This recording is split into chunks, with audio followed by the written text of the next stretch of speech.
Dear friends, welcome in the video today. We are going to talk today about, well, mainly two topics. The first one is the announcement of the fact that I'm ready to start working on the food module as a app, which is part of the Health Builder project that I started a few months ago. And the second one is that I'm going to start the recordings very soon. And this app, this movie actually is a preparation more or less for it, and we're going to talk today about the things that you shouldn't do when you talk about dieting. And the reason for this is that the app part, the module that I'm going to start working about, is about how proper dieting should work and what you should do based on Chinese medicine and Taoist medicine, of course, also, and how that also integrates with exercise, your daily life. And I'm going to mention you 10 different points, and from these 10 points it should already become clear what the app is going to give you. It is not going to be anything you find in any Chinese medicine program about food, and it will not be like anything that you will find in dietary courses. I have in the meantime given this course many times over in the last 10 years. From the moment when I developed this course, I realized, like, okay, the reason why many people get stuck with their diets and they don't really work on the long term has a lot to do with the science and the understandings behind there. The food module is for anybody who would like to know more about how food works. You have to understand a few things. First of all, one, food is an experience, and you can only test the experience to get to a result. So you can see, okay, I'm now using 1 year these kind of foods, this is going to be my results. Right now I don't feel any trouble, but the science shows that this is going to happen over time. The proof from other people shows that is going to happen over time. And this is where my 10 first points of no-goes actually is about. So, let's start. And for this we have to ask ourselves a few questions.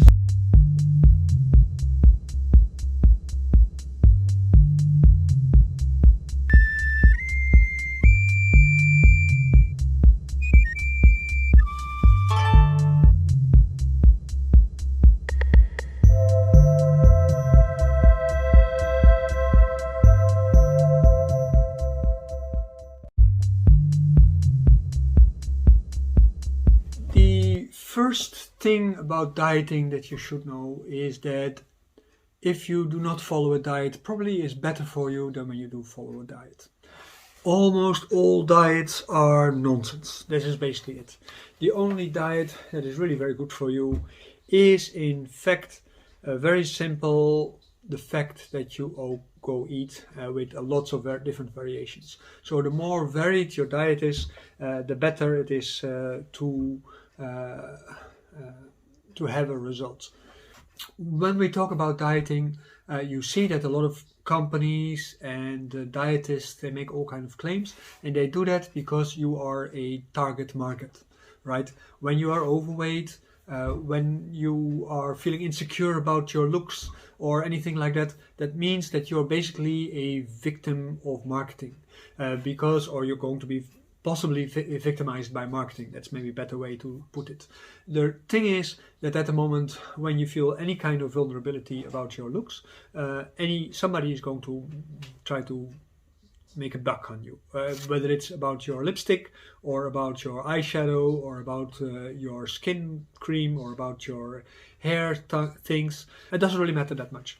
If you are overweight, you have to understand it is not necessarily that you are ill or sick or something like this, but it might be practical for the long term to do something about it, and that is a very important part. When you're obese, on the other hand, then definitely you have a problem, so then you have to deal with that. So be not particular on what kind of foods you take. So a lot of people try to sell you, take this food or take that food or take that diet powder or take that mushroom kind of stuff or take that kind of foam kind of chemical water or something like this. Now you can imagine the strangest things that people take, but try to make sure that you do not fall for the trap of doing particular foods. Superfoods they don't exist. There is no such thing as superfood. The only superfood there is variation in your diet. So at the moment when you want to buy a superfood, you're probably going to spend a lot of money for something that in another country isn't worth very much. Like for instance ginseng. The story of ginseng is a very nice example as a superfood. A lot of people fall for the ginseng trick and it is not that important. Why? Well, very simple. There's two reasons for it. One reason is because ginseng looks a little bit like a human being. And the thing is that in the past they said at a certain point, okay, if it looks more like a human being, it has enhancement power for the human beings, but only because of its look. So if you are the owner of it, it becomes like a talismanic thing. And then the emperor of China was willing to pay a large price for a very strong ginseng root that looked like a human being. And as a result of that, the price of all the other ginseng was being determined in how much does it look like that root. So this is why ginseng, for instance, become very expensive, but also very popular as a thing, because if the emperor likes it, it must be very good for you, because the emperor is powerful. It has to do with the folk religion from China, where they thought that only good and healthy people attract power. This notion has already been abundant in China, and as a result of that, we know that it is not like that. So we also know about that. The second part is when we went to the Korean part of China, one of the things that we eat as a diet is rensheng sala. That is basically a salad made of soaked ginseng roots. And I was like, but ginseng is very strong and powerful. Not according to the Koreans, right? It is just a piece of salad. It is not the most delicious thing because it's just a bunch of soaked roots, and it is not very strong in that sense at all. Whether it's the American cooling ginseng or the Asian warming ginseng doesn't really matter that much. It is comfortable. When you eat it every now and then, it is nice for your body, but it is nothing very special. At the moment when you use it for medicine, then at that moment the effect isn't really that pronounced as people make it up to be. It is the placebo effect which makes the effect much stronger than it actually really is. There are much better medicines than that, but you need a specialist for that purpose. You have to understand medicine is specialty food. It is not something specific, but it is only useful in a particular kind of circumstance. When we go work with the app, we're going to do this dietary thing. You can sign up just for learning how to deal with foods and stuff like this. We go talk about how do you determine the qualities of a food and how do you recognize its medicinal properties and so forth and so forth. So you don't need to do anything except specializing yourself in the particular kind of techniques that we're going to show you in the app. And at that moment, you're going to be able to work with that. Then if you want to become a dietist, then there's an additional course to make you work out that part and to make you see how that works. Let's go complete that first part, and that means that at the moment when you are choosing to have a normal diet, that means that you have to have variation, right? So no superfoods, no avoidance of things which are toxic. Of course, you shouldn't eat any poisonous things because that's not going to be healthy. But in general, make sure you have a diet with a lot of variation. There are certain things which are going to be less good for you if you eat too much of them, like for instance grains and bread and stuff like this. These can, on the long term, when you eat a lot of them, they can be harmful for your body. It doesn't matter which one you take.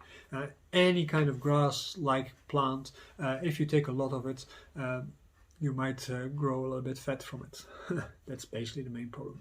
So try to avoid it. But make sure that when you have variation in your diet, don't think like, oh, you have to have 5 different things in your diet necessarily. But you have to make sure that at the moment when you eat, that you choose from everything small bits. So don't take a lot from something. Don't take like a whole broccoli plant to eat, or don't eat like a whole bag of potatoes or something like this. We are going to talk about that in a later stage, but make sure that from the different kind of things that you have on your plate, make sure that you have only little bits from everything. Then do avoid calculating calories and carbohydrates. At the moment when you start doing that, then at that moment you start looking at yourself as a car. You are not a car. So I cannot emphasize often enough, if you want to diet, forget about calories. Your weight and your health, they are experiential things. So at the moment when you are seeing that something is going wrong, go check what is wrong about your diet. Don't go fall for the trick of calculating how much you can have, because your diet generally is just bad. And as a result of that, you're going to have problems. If you keep on doing it but do less of it, it is still going to bad. If you're going to go take superfoods, or you're going to avoid certain kind of things that might be toxic because it doesn't fit with your blood or something like this, you also weaken your resistance against strange things. We are by nature, we are, well, scavengers. That is what you can see on society outside. We are scavengers, the way how we live. And as a result of that, we scavenge a lot. That is basically it. And as a result of that, we can eat anything. We should be able to eat anything also. So there you go. At the moment when you emphasize a few single factors in your diet, like calories and carbohydrates and so on, or proteins or something like this, trans fats, all these kind of stupid things, then at that moment, basically you forget the fact that there are in every cell of every living thing, there are like thousands of different kind of chemicals. When you want to measure the value of food, nobody really can measure the value of food. The only thing that can measure the value of food is how your body is receiving it. And you yourself are the only instrument to do that right. But you have to learn how to do that. That is the thing. So you have to have the right training, and of course the app is going to do that. I don't want to continuously advertise that, but you have to have the right training to do so. And if you don't have the right training, you're basically going blind to the land of food, and you just gobble up everything that you eat. And this is where it goes wrong. And this is why you become vulnerable to these kind of ideas. When we go to the next one, you can see that a lot of diets are there in a fashionable sense, and they follow each other up. One of the recent ones was the raw meat diet, the paleo diet, from which research shows in many different kind of ways that it's a nonsense diet. People didn't used to eat a lot of meat in the past. Actually, we were eating mostly roots and mushrooms and tree bark and vegetables and fruits and stuff. So a real paleo diet tries to avoid meat a bit, because meat easily can have all kind of parasites inside, and it can make us sick and it can make us die. And that is not good. Also, when there's parasites inside the body, it can make us grow fat. So try to avoid meat wherever you can. You don't have to become a vegetarian. Meat in certain circumstances can actually be very helpful to help you restore your life. Chinese medicine is that easy about it. Meat is a useful medicine, but be careful in your use of meat. When you eat meat once every week, that is more than enough. If you eat once or twice a month, much better than once a week. And if you eat meat, small bits, we talk about that in another circumstance, better.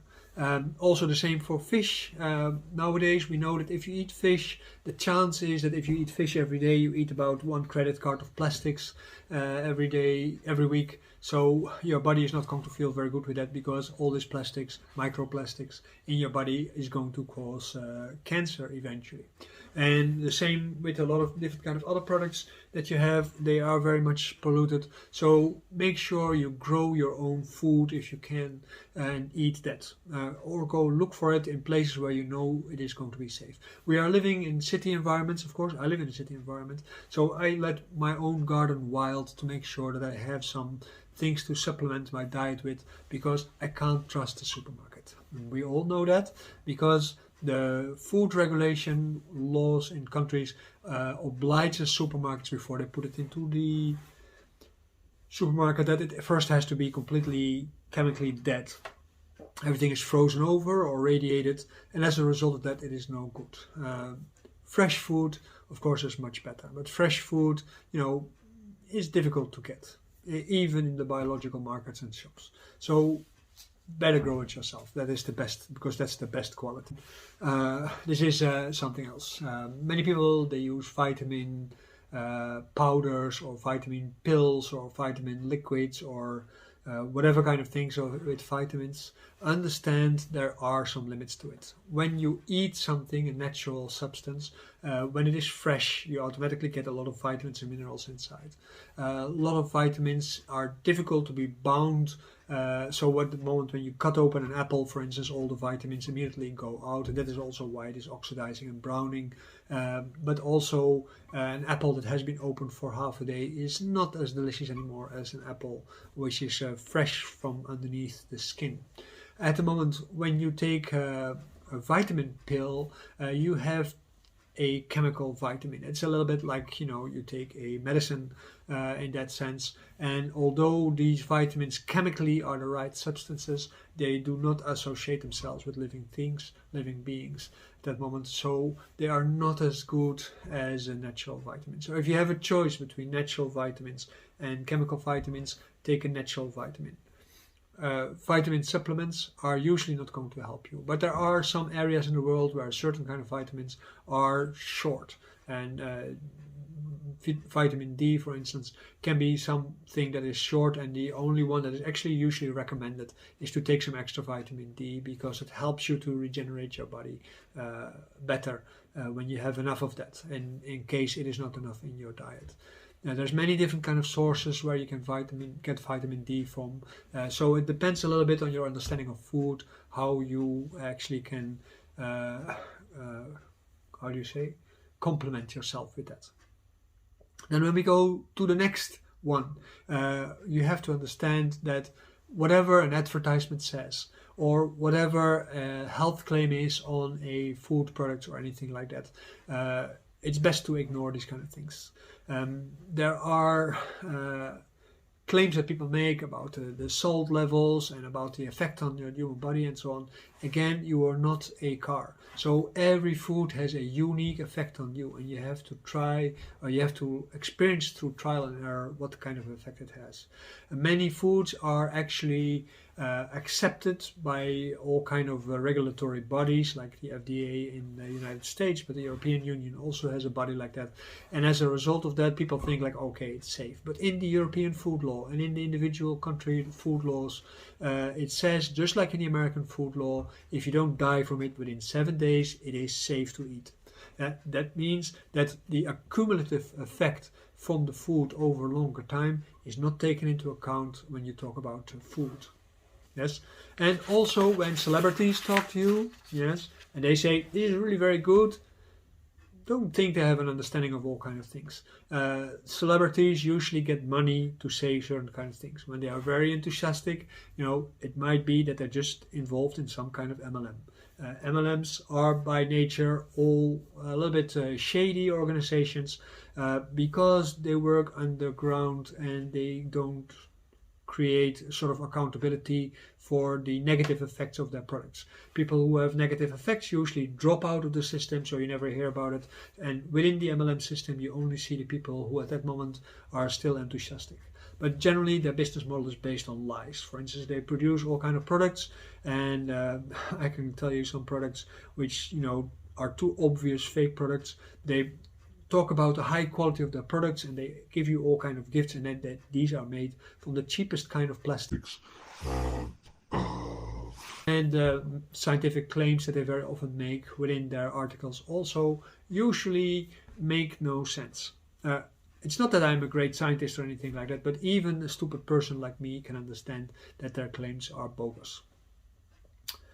And they make so much money, their products should be much cheaper. Because at the moment when these products are so cheap, if they are so good, they do something good for humanity. And the only thing they are good is for the, people on the top.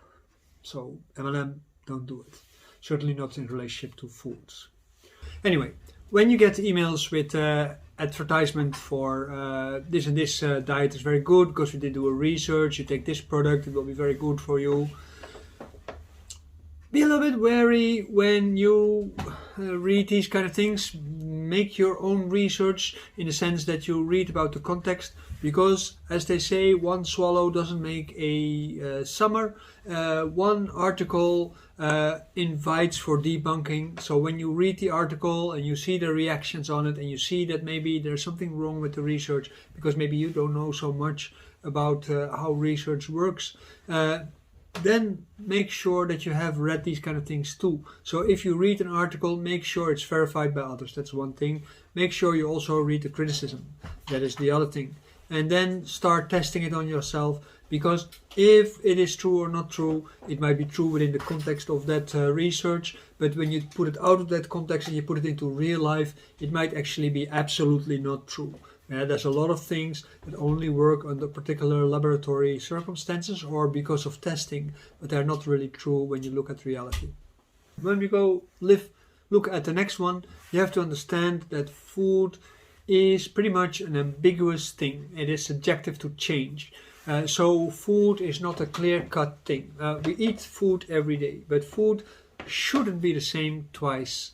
That means that when you grow food today, it comes out of that soil next year when it comes out of that same soil, because the soil constitution has changed, because the weather was different, because of other factors that might influence. That same salad is not going to be the same as the salad from last year. If you buy a salad from this country or from this country or from this land, piece of land, and or that piece of land, these all might be different, and as a result of that, the total constitution of the vegetable or even the animal that you are consuming is going to be different. So the effect on your health will be different.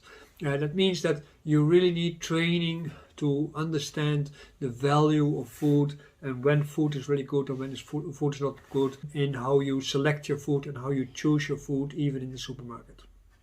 I know everybody is trying to make food as universal as possible by growing all the same plants in the same factory, and they build them in very high piles of proper lightened, water-based or they call it cornflakes-based thing. But that doesn't necessarily mean that the food is actually real food. Real food is natural, has variation, is ambiguous, is subjective to change, and so on and so on. Also, because of the year through the seasons change, you need different things from food. And at the moment when you go through the seasons, you see that with the seasonal foods, you also adapt better to the seasonal changes. Because the seasonal changes from the area where you live, they usually are the kind of food that relate to the same issues that you should relate to. And as a result of that, well, I feel silly that I even have to say that. the last one, and that's the bonus actually from this set, is that you have to learn to enjoy food. And that doesn't mean that you should enjoy eating a lot of food, but you should enjoy the quality of food. This in itself requires learning. Nobody learns to appreciate food properly. Don't believe cooks, because cooks, they make very nice tastes, but they don't make very nice food. In the food laws in Europe, America, Africa, Asia, everywhere the same. The level of a snack bar or street food and the level of a high-end restaurant is seen as the same. It's all seen as basically fast food, right? Because somebody make it for you and it's easily made. And the quality of the food is highly dependent on all kinds of factors. And you can say, okay, I go to a restaurant, they go get their stuff on their own farm, or they grow their own salmon, or they grow their own cows. They massage the cows. That affects the taste, but it doesn't affect the quality. The quality has to do with the general circumstances and the naturalness of the lifestyle of whatever you eat. Of course, most farms do not even come close to appreciating naturalness in growing. So there is something missing there.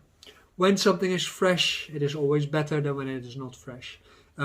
When something is a lot, usually it's not so good. So there you go. If something is mass fabricated, it might not be so good. So my advice would be to enjoy food, wild your garden if you have one, or make a wild balcony, whatever kind of thing you can imagine, or look for a park close by.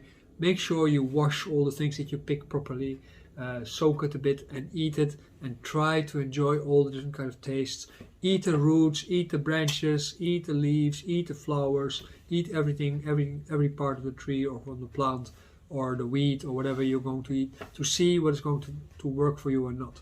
Make sure you also read a good book about food so that you understand which ones are actually really poisons for you. Well, anyway, now you also have immediately a good introduction and idea about how our medical food app is going to be like and what it's not going to be like. Because it's not going to be about vitamins, although we talk about vitamins and minerals and so on. We're not talking about all kind of things that you normally see everywhere, because all these kind of things are not relevant for good food. So there you go. I hope you enjoyed this video, and I look forward to see your comments below. Maybe you want to join us in the app. You can already sign up for now if you want. I'm going to start implementing the videos within about a week or something like this, maybe 2 weeks, because also it's children holiday, it might be a little bit delayed here and there. There's going to be 6 chapters. That means every week is going to be 1 chapter we're going to discuss, and wherever possible I add pictures, maybe some video, text, and so on and so on. And at the end you can apply also for a counselor course to make sure that you can also share that with other people in a proper way. And we are going to go through a tasting program so that you also immediately understand the foundations of Chinese medicine, because believe me or not, what you learn normally in Chinese medicine is only about food. It's not about acupuncture or massage or anything like that. All this theoretical stuff that you learn is only about food. And the proper foundations is in eating, and it's not in what it says in your textbook. What do you want? You want to fight with me? You want to fight with me? Kittens.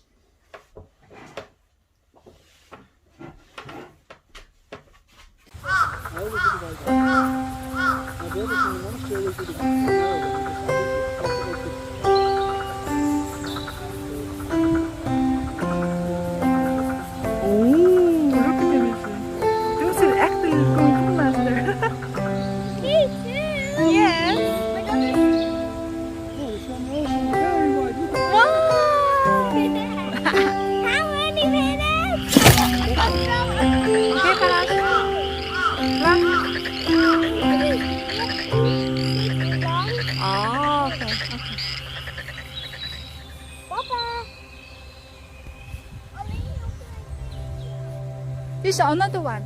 This is another one. You also do another one then. Yeah. How long do I stand here?